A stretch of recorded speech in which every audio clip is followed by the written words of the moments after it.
Hi, welcome back. Today we're going to talk about the grievance procedure and then move into employee discipline. So this is two sides of the same coin. A grievance is where the union member or the employee files a grievance against the company. You have done something that's wrong. You've broken the contract. You've done something that wasn't right. Discipline is where the company looks at the employee and says, you've broken the contract and we're going to do something to you. We're going to put you on probation. We're going to fire you. It could be all kind of things. So these are two issues that need to be spelled out and, as you can remember, are mandated to be in the contract. We're not going to leave grievance and discipline up to the moment. Oh, we got a situation, what are you going to do now? You got a situation, you go look at the contract and this is what it says you do. So these are important things. So let's talk about what the company could do to the employees back in the day that would cause an employee to have a grievance against the company. So we're going to start there. As you can remember, we talked about this earlier. I mean, from the 1700s to 1925, an employee had no rights at all. Forget about being fired. Employees were physically disciplined. And you go, well, there's no way in the world, I'll just quit. Well, if it's between you and starvation, yeah, they can beat you and you'll come back to work the next day. So it's one thing to say, I wouldn't put up with that, but if it's between that and starvation, yeah, you will. So it wasn't pretty back in the day. Employees could do anything they wanted. Employers could do anything they wanted to company workers, and the company workers had no right. Workers had absolutely no rights at all. Basically until 1935, the Wagner Act. And if you can remember, the Wagner Act, one of the things said, you can't fire an employee because of union activity. That's against the law now. And that in 1935, the NLRB said, and in addition to that, when you have a contract, you have to have these discipline and grievance things in the contract. They are mandatory. You can't wait until it gets there and then serendipitously decide this is what we're going to do. It has to be thought out. It has to be part of your process. So here's the deal. When you get ready to grieve, you are the employee and you're kind of bringing this, I don't think you did the right thing by me. I think there's a process. And there is a process. And usually when there is a grievance procedure, there'll be a third party that comes into play. A lot of times it's NLRB. So obviously we're talking about union organizations again, NLRB, or it could be a third party that comes in as an arbitrator to sit down and to make sure that the rules are being followed. So when you call in this person that's going to look to make sure these rules are being followed, let's call him an arbitrator just for ease of discussion here. That arbitrator has three broad powers that they need to come in and make sure that these things are in place before we move on. Because if these things aren't in place, there's no need to move on. There's not going to be any discussion here. There's no reason for us to move on. The first, to determine what constitutes just cause. And we're going to talk about that in a minute. But there's this thing called just cause. So before I can bring discipline onto you as an employee, the company has to prove there was just cause for me to do and move into this. Second thing, I've got to establish standards of proof of evidence. Establish standards proof of evidence. We'll talk about that in a minute. And the third thing is, I've got to review and modify and possibly eliminate any penalty that's been imposed by the company that was arbitrary or unwarranted or discriminatory. So, three broad powers. Is there just cause to do what you did? Do you have a standard of proof of evidence? That means I'm walking into work one day, I'm a manager, and you're getting out of your car in a parking lot, and I smell marijuana. and I'm going, I think that's marijuana. I'm pretty sure it's marijuana. And I go to my office and I call you up and I fire you because you're on marijuana. Was that a standard of proof? Was that enough evidence to fire you? I would say in this case, no, but the point is there has to be that written down. What standard of proof do we need?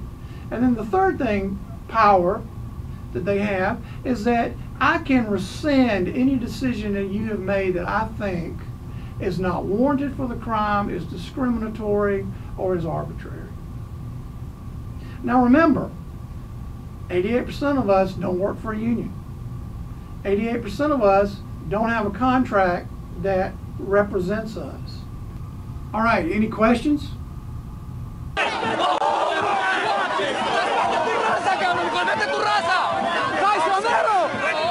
However, these things that we're talking about, just cause, body of evidence, that's out in our legal system also, and companies go along with that. Companies that are even non-union companies understand you just can't arbitrarily fire somebody because you will wind up in court, and then these things do come into play.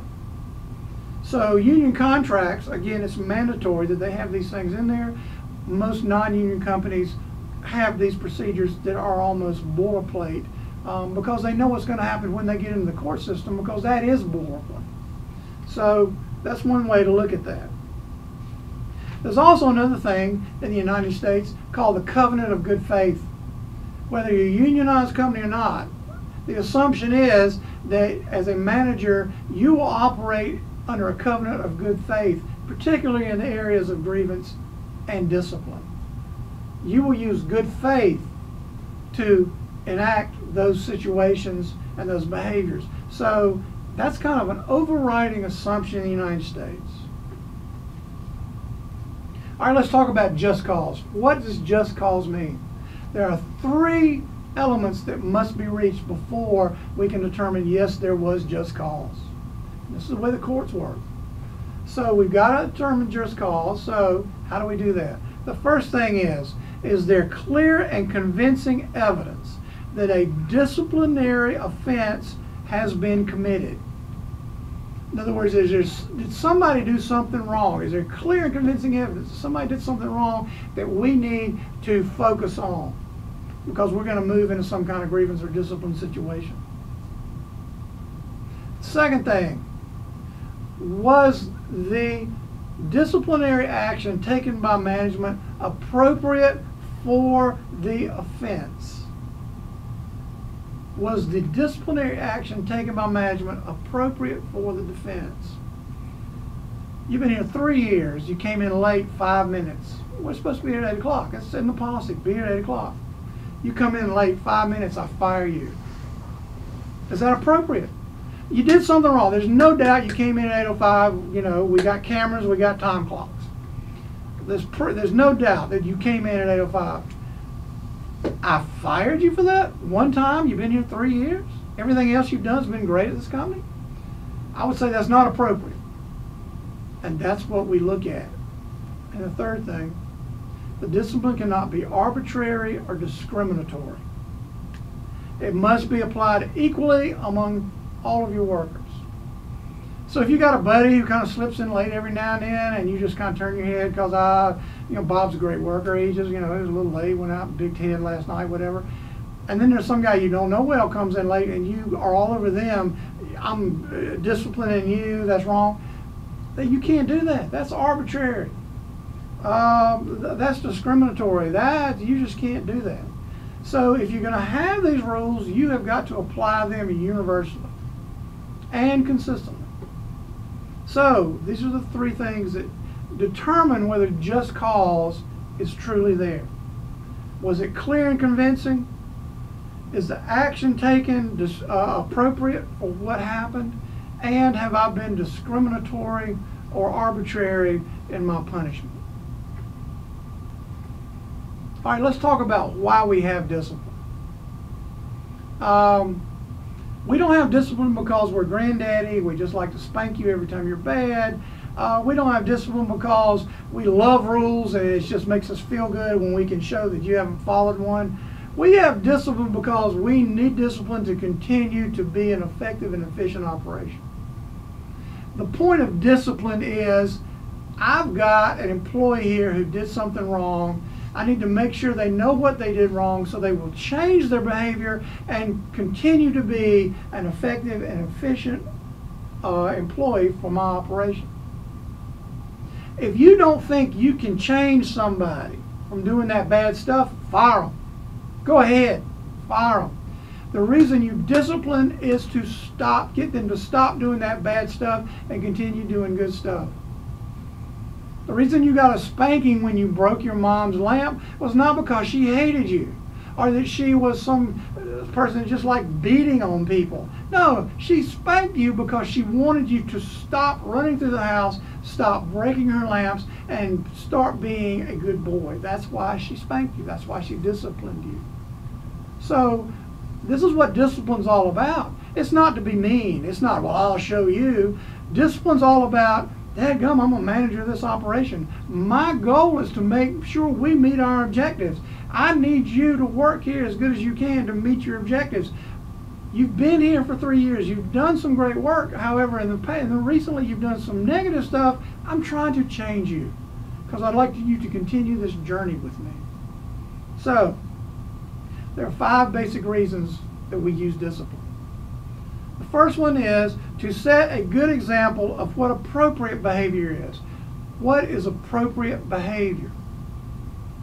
Now you're going, well, you're disciplining somebody. How's that showing appropriate behavior? Trust me, it's all over everywhere when you start disciplining people. You can't tell. It's confidential, but everybody knows. And so what it does is it shows the person who did the wrong behavior, this is what we expect you to do. It's kind of like a training model. It also tells other people, don't do that. This is what we expect you to do. And a lot of times people go, oh, that's what they wanted. Okay, I can do that. You know, I didn't get caught, but I can do that. I can step up to that bar. So it sets an example of appropriate behavior. It transmits the rules of the organization. Number 2, it transmits the rules of the organization. I didn't know we were supposed to do that. God, I can't remember we were supposed to do that. All of a sudden it kind of reminds everybody, this is what we're supposed to do here. Here are the rules here. Did you forget that? So it kind of reminds people again, okay, they really are watching this. They're taking this serious. I better start following this rule. Number 3, it promotes effective and efficient production. We need rules, you know that. You know, I can pretend that I'm an anarchist and, you know, came out of the 60s and I love stop signs though. I stop for stop signs. Thank goodness there are stop signs here.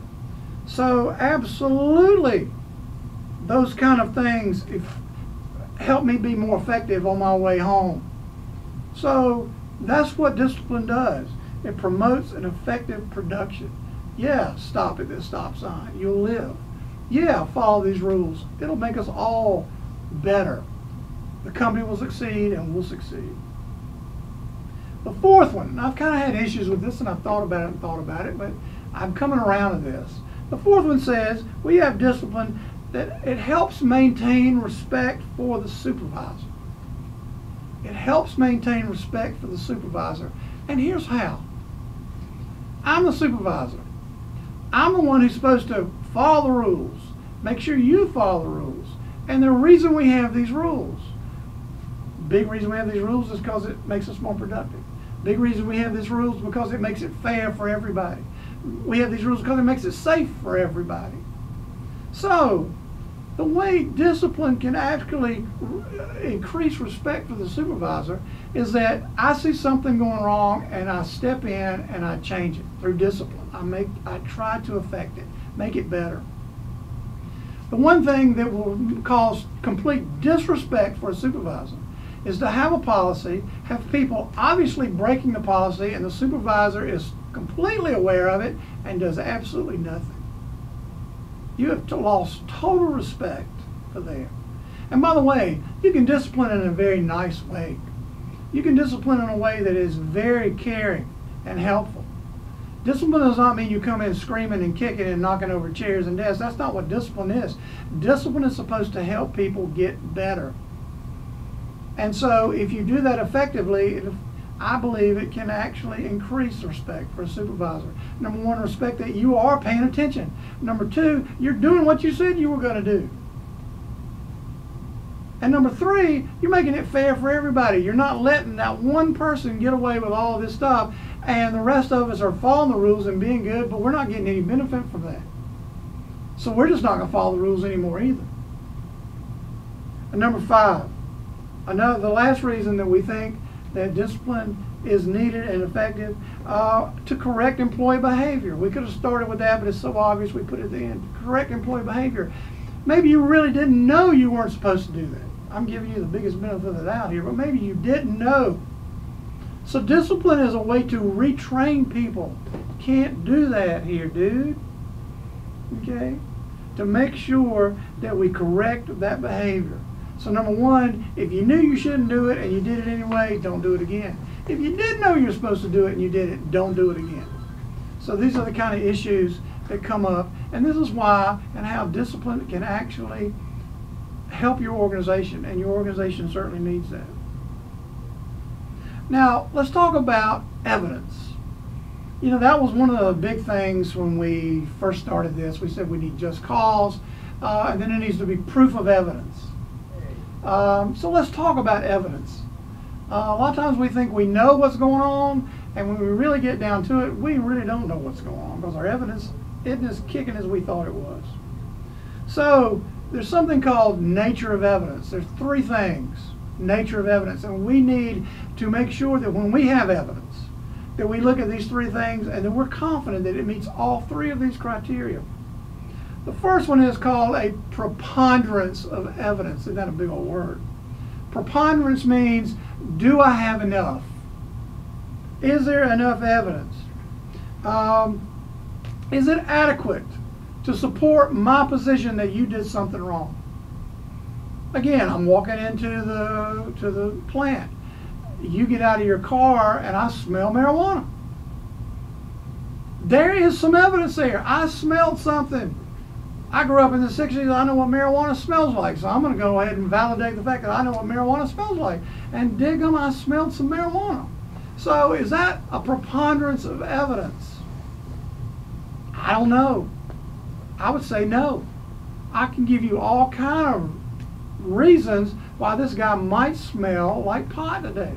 Because sometimes there are things that aren't pot that smell like pot. He could have been around somebody on the subway that was smoking pot, and it got on him. I'm playing Perry Mason here. And if you don't know who Perry Mason is, just go interweb that boy. Just YouTube Perry Mason. Because Perry was cool. Perry was a lawyer on a famous TV show. So the point is, I am playing Perry Mason here because you will have to be lawyeristic when you start accusing people of these things.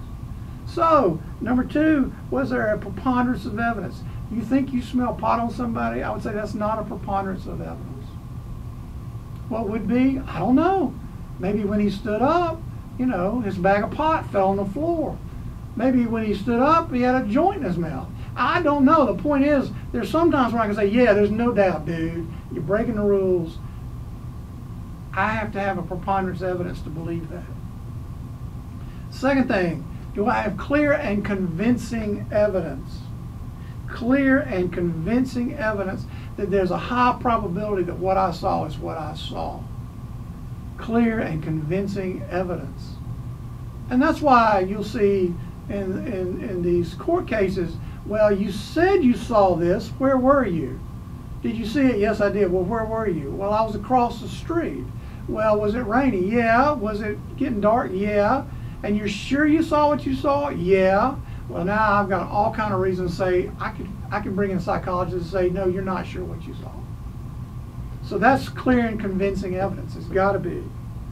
And the third thing is, it's got to be beyond a reasonable doubt. Now, we watch the TV shows and reasonable doubt. Most of the time, if you've ever been on a jury, you know exactly what I'm talking about. You will go to the point where you go, yeah, there's no reasonable doubt. Absolutely. Every now and then you go, yeah, there's reasonable doubt. But most of the times when that comes into play, there's no reasonable doubt here. Yes, we've got evidence that said he stole that car. Yes, it is possible, because I do believe in terrestrial life, that the Martians landed, stole the car, and took it back to Mars with them. But that's not reasonable. Yeah, there's a little piece of my crazy brain that thinks that could happen, but that's not reasonable. If I had to bet, that didn't happen. So reasonable doubt is this kind of fuzzy thing that's out there, but it's a backbone of our judicial system, which our internal systems in our organizations use as a template. Okay, let's talk about the fact that you have determined that this person has actually done this thing that they're not supposed to do. We've done just cause, we've done all the good stuff, we follow the rules. And now I have to discipline this person. You need to come up with, and most people do, what's known as a progressive discipline process. Rarely, it will happen, do you walk in and go, you're fired, get out of here. You walk in with a handgun, you're fired, get out of here. You walk in with, drugs, you're fired, you're out of here. You're violent, you get in a fight at work, you're out of here. So there are a few things where it's like automatic. There's no process. Most things, 90% of things, are a process. Just like I said, you don't fire the guy who comes in 5 minutes late the first time after working here for 3 years. No, there's got to be a process here. So we're going to talk about a progressive discipline process. It's going to be general. Each firm can have its own process. I'm going to give you like 4 or 5 steps. You can have 20 steps if that's what you think. However, the thought of the day is the simpler the better. You make it very complicated, you're just making yourself a complicated process. So we're going to put these up here and talk about them. Here's usually the way it works. Usually there's an oral warning. Usually there's a written warning that will follow that. After that, I will put you on probation. After that, I might put you on suspension. And after that comes discharge. I'm terminating you. And it's progressive. So let's go through this. Your buddy comes in 5 minutes late. He's been working there 3 years, been a decent worker, comes in 5 minutes late. You see him. What do? Well, if you've got this, you give him an oral warning. You walk up and say, Bob, you okay? Yeah, I was running a little late this morning. Remember, it's supposed to be in here at 8 o'clock. They need you on the line. If you're not here, blah, blah, blah. Please try to be here on time because you can't be coming in late anymore. Bob goes, okay. It's oral. However, my little advice to you is I would go back to my office and I would have manila folders with every employee that works for me, and I'd have one that had Bob's on it. It's empty right now. And I'd pull out a piece of paper and go, January 12th, Bob came in at 8:20. I saw him come in late. I told him, I asked him what was okay, everything's okay. I reminded him that we're supposed to be here at 8 o'clock and told him, please don't be late again. Now you're going, well, that's just your handwriting and that's just your work. Absolutely. But if your boss comes to you and goes, Bob's saying you're, giving him all this grief about being late, or you finally decide to take Bob deeper in the progression, and Bob goes, nobody's ever told me I'm late. I don't know about being late. You can pull that out and say, look, I wrote this down. Now, yeah, it's in your handwriting and it's not validated, but your supervisor will believe that. The court's like that. Okay, you've got some kind of record. The courts go, well, the only other thing you could have would have been a video camera, and we know you're not going to have that. So the point is, keep records, keep documentation. Let me say this at the beginning of this progressive discipline thing.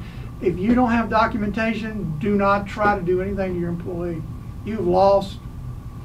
If you don't have documentation, it's I said, he said, and you will lose that every time.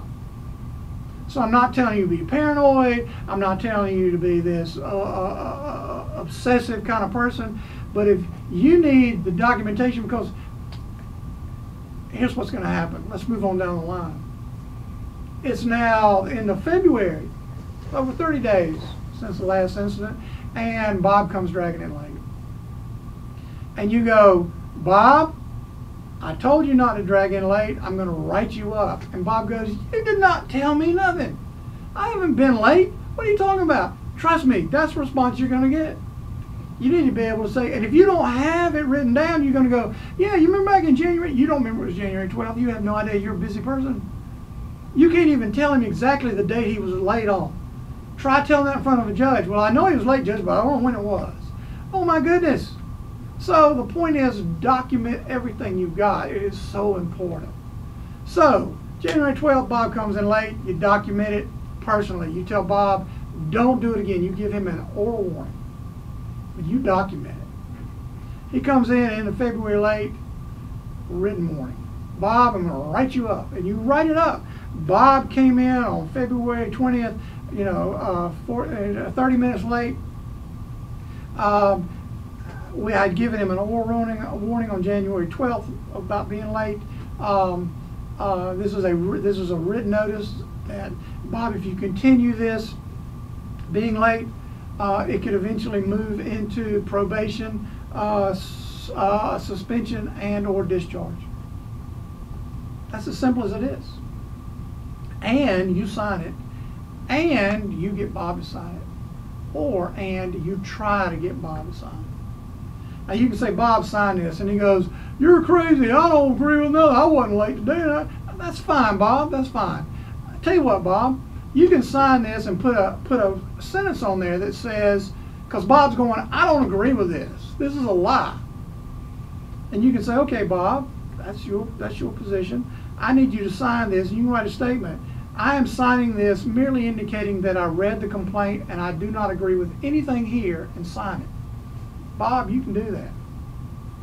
If Bob refuses to do that, call one of your supervisors, get him in there quick, and say, Bob, please sign this. And all you have to sign is saying that you read it, not that you agree with it. Let Bob refuse it, and then your supervisor can sign it saying, I witnessed Mike trying to get Bob to sign this paper. Bob refused to sign it, even though all he was signing was saying that he read it, and then they sign it.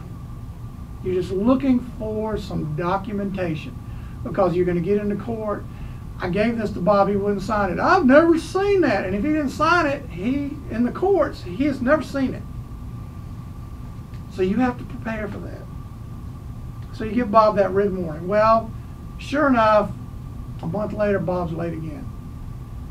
And you go, Bob, we're going to put you on probation. Probation gets crazy. So what I'm saying is not literal. But probation will be, it's written again. You know, you've been late the first time, got an oral warning, you're late again, we gave you a written warning.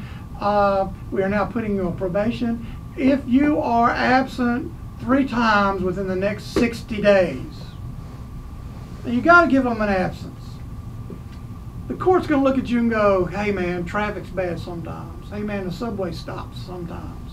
So you can't be so draconian that, no, the next absent, you're out of here. 3 times in the next 60 days. 3 times in the next 60 days. If you do that, now I can skip suspension. I can say, and if you do that, you'll be terminated. Or if you do that, we'll suspend you for a week without pay. Whatever. The point is, everything's documented. So you do that. Well, Bob is absent on the 4th time. Within 60 days. You can decide to go ahead. If you put, you'll be terminated if that happens, you terminate. If you're going to suspend him for a week without pay, you suspend him for a week without pay. Then you have to start the process over again on probation. You come off suspension, you're still on probation. And if you miss 2 times in the next 30 days, you will be terminated. So it really can be laborious, and it can be longitudinal, and it can take forever. And that's why you've got to document, because you will not remember. You won't remember specific dates. You won't remember exactly what you said. You remember that there's something going on, so document it. Just for your own safety, document that. So here kind of ends the discussion on discipline, on grievance procedures, because both of those things exist, and you'll be involved in that. It's not a common occurrence. It's not going to take up a bunch of your time, but it's going to take up some of your time. And when you have to go through that, you will not enjoy it. Nobody enjoys discipline. Nobody enjoys grievance procedures. So to make it as effective and efficient as you can, the key to that is documentation. Write down everything. Write down everything. Have a file in your desk. How easy is that? But write down everything. All right. Y'all have a great day, weekend. Peace. I'll see you later.